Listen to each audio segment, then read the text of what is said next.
To get to this, all of that coming up, by the way, this hour. But first, a major legal battle in the streaming wars. The Justice Department is facing off against AT&T in court today in a move to block the company's $85 billion acquisition of Time Warner. The decision will determine if the competition among Silicon Valley, Hollywood, Madison Avenue, while establishing what kinds of media mergers would be permitted in the years to come. Joining us right now to talk more about that is Fox News senior judicial analyst, Judge Andrew Napolitano. Good Judge, morning. good to see you. Good morning, guys. This is it. This is the week. What are your expectations for AT&T Time Warner? Well, I don't know what the outcome is going to be, but I'll give you the basics. Remember, this is the case that AT&T said was brought about because of the president's antipathy to the politics of CNN. And they actually asserted this as an affirmative defense, and the court heard oral argument on it. And the court basically said, I don't care what the president says. It has nothing to do with this. He's entitled to his political opinions like anybody else.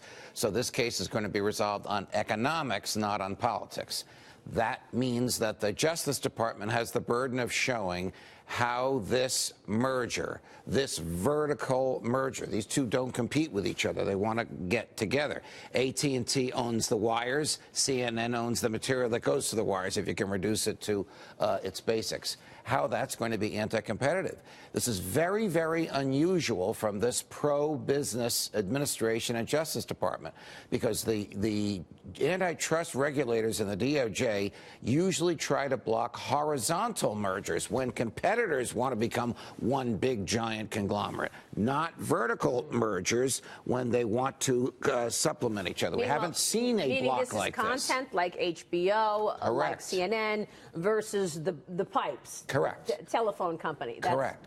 So AT&T, in my opinion, has the stronger argument that they will make competition better and will reduce the cost to consumers by owning not only the wires or the pipes, but the information that goes through it as well. The burden of proof is on the Justice Department. If the Justice Department can't make its case, AT&T wins. Can they use the Comcast NBC Universal deal? Because, again, there were not restrictions, but there were things put in place as a condition of approving that deal, of things they could and couldn't do in terms of competition. Okay, if they're not happy with that deal, then you to say, well, we're not allowing this one. Two answers. Yes, they do use comparable deals. This is basically an argument between experts like you, an argument amongst economists, professors of economics who will look at the models and say, here's one that didn't work.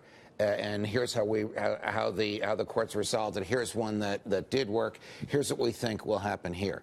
But what you said about conditions is very interesting.